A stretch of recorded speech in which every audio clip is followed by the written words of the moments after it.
Hello, brothers and sisters.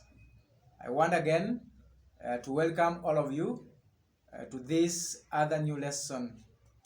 Remember, we are still discussing about fundamental strategies of voicing, and we are generally talking about different types of speech, as of course used during interpretation.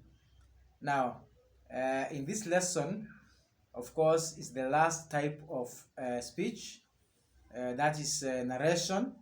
So in narration type of speech, remember this is used in mental health where things are not making sense. So in such situations, interpreters are only advised to voice out what they are able to see.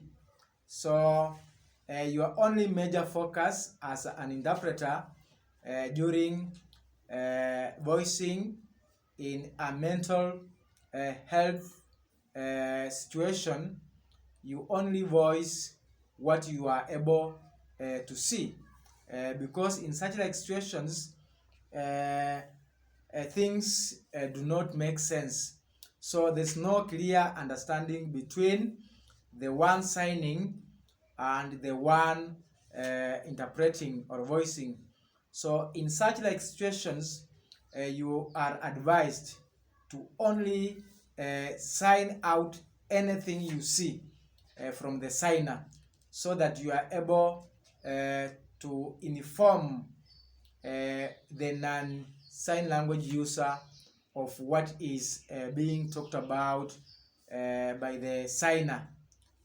So in such like situations or events, an interpreter do not need to strain to try to understand or capture the message or summarize before voicing, but rather you are advised to only sign anything you see from the signer.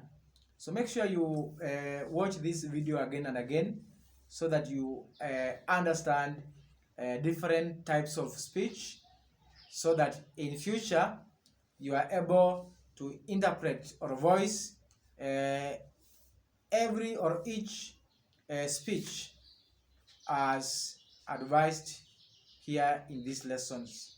See you.